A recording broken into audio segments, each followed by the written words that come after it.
नमस्कार दोस्तों, आज हम बात करेंगे मोलबियो डायग्नोस्टिक्स के आईपीओ की। पूरा एनालिसिस बिजनेस मॉडल से लेकर फाइनेंशियल रिस्क और आखिरी में मेरी ऑनेस्ट वर्डिक्ट तक। ये आईपीओ 10 से 12 अगस्त तक खुला रहेगा और शेयर्स की लिस्टिंग होगी 17 अगस्त को। प्राइस बैंड है 768 से 807 प्रति शेयर। सोचो, एक कंपनी जो सिर्फ पैसा नहीं कमा रही बल्कि हजारों लोगों की जान बचा रही है।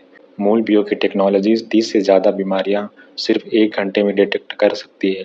TB, Covid, hepatitis, BC, HIV, HPV, ये सब ट्रूनेट प्लेटफॉर्म की मदद से बिना किसी बड़े लैब सेटअप के पकड़ में आ जाते हैं। और सबसे बड़ी बात है, ये WHO इंड्यूस्ड टीबी टेस्ट है और दुनिया में सिर्फ इसी टेक्नोलॉजी को ये दर्जा मिला हुआ है, 100 से ज़्यादा देशों में पेटेंट के होने के साथ। अब बात करते हैं नंबर्स की। डे 1 सब्सक्रिप्शन रहा कुल 0.2x का, रिटेल में 0.32 का और NII में 0.16 गुना और QIB लगभग शून्य के बराबर। सिर्फ एम्प्लॉयज़ कैटेगरी में 1.29x का रिस्पॉन्स मिला। मतलब साफ है, मार्केट अभी थोड़ा कॉशियस है और इसीलिए ये वीडियो इम्पॉर्टेंट है क्योंकि हम पूरा जानकारी इसमें देखने वाले हैं इसका। तो आखिर मोबियो करती क्या है? इसका फ्लैगशिप प्रोडक्ट है ट्रूनेट, एक point of care molecular diagnostics platform. हर चीज़ें इसे बाकियों से अलग बनाती है। पहले बैटरी से ऑपरेटेड होता है और 100 से ज़्यादा देशों में पेटेंट है। यही वजह है गोल्डमैन सैच्स, ब्लैक रॉक, मेरिया asset, Kotak MF and Tata mutual fund and ICICI prudential जैसे बड़े एंकर इन्वेस्टर्स ने इस आईपीओ में थोड़ा भरोसा जताया है।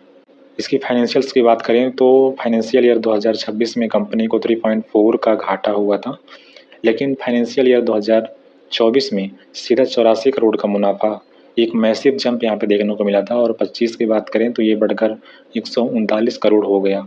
और लेटेस्ट फाइनेंशियल ईयर 2026 के नंबर्स में कंपनी ने पहले 164 करोड़ का मुनाफा रिपोर्ट किया, अब तक का सबसे ज़्यादा। रेवेन्यू की बात करें तो फाइनेंशियल ईयर 2023 में सिर्फ 332 करोड़ का था और अब ये 3 गुना से ज़्यादा बढ़कर 1445 करोड़ का हो चुका है। लेकिन एक चीज़ ध्यान देने वाली बात है, इसमें बहुत सारे एनालिस्ट ने फ्लैग किया है कि फाइनेंशियल ईयर 2025 में मार्जिन्स थोड़े कंप्रेस हुए थे और प्री आईपीओ पीरियड में प्रॉफिट के इस स्पाइक पर कुछ सवाल भी उठे हैं।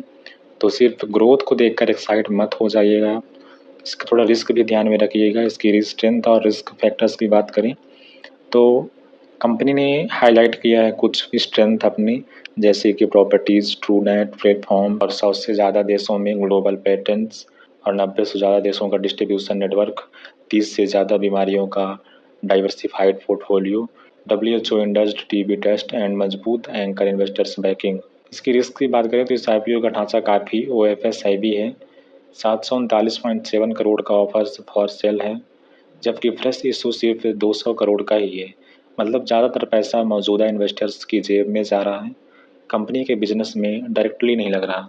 इसकी दूसरी रिस्क की बात करें तो company government, health care programmes और एड एजेंसीज पर काफ़ी हद तक निर्भर है और टीबी टेस्टिंग और रेवेन्यू का कंसंट्रेशन ज़्यादा है, जो कि डिमांड में उतार चढ़ाव में रहता है, जो कि रिस्क क्रिएट करता है। और फाइनेंशियल ईयर 2025 में मार्जिन पहले कंप्रेस हुआ, जो फ्यूचर प्रॉफिटेबिलिटी का एक बड़ा सवाल खड़ा करता है। तो बॉटम लाइन टेक्नोलॉजी स्ट्रेंथ है, लेकिन रिस्क फैक्टर्स को नज़रअंदाज मत करिएगा। तो ओवरऑल हम इस आईपीओ के बारे में देखें तो 18 शेयर्स के साथ इसमें न्यूनतम इन्वेस्टमेंट होगा 13,824 और इसका इशू साइज 939 करोड़ का है। तारीखों की बात करें तो आईपीओ 10 अगस्त को खुलेगा, 12 अगस्त को बंद होगा, 13 अगस्त को अलॉटमेंट होगा और 17 अगस्त 2026 को NSE और BSE दोनों पर लिस्टिंग होगी। लिस्टिंग गेन की बात करें या कि इसमें लॉन्ग टर्म क्या क्या सिनेरियो रहता है, तो लिस्टिंग गेन के पक्ष में देखें तो डे 1 सब्सक्रिप्शन वीक रहा है, सिर्फ 0.2, यानी ग्रे मार्केट प्रीमियम भी मॉडरेट होकर करीब 115 पर आ गया है। तो शॉर्ट टर्म पॉप की हाई सर्टेनिटी अभी नज़र नहीं आती, लेकिन लॉन्ग टर्म होल्ड की तरफ देखें तो ये एक unique patent protected health care technology company है, जिसके फाइनेंशियल ईयर 2023 से 26 तक की टर्नओवर जीनियसली स्ट्रांग है। और ऑनेस्टली ये एक रिसर्च बेस्ड एनालिसिस है, तो आप अपने रिस्क को ध्यान में रखते हुए इसमें इन्वेस्ट करिएगा। और अगर ये वीडियो हेल्पफुल लगा हो तो प्लीज़ चैनल को सब्सक्राइब और वीडियो को लाइक करते हुए कमेंट में ज़रूर बताइएगा कि आप मूवीओ डायग्नोस्टिक के आईपीओ में अप्लाई कर रहे हैं या स्किप कर रहे हैं। मिलते हैं अगले वीडियो में, तब तक के लिए स्मार्ट इन्वेस्टमेंट करिए।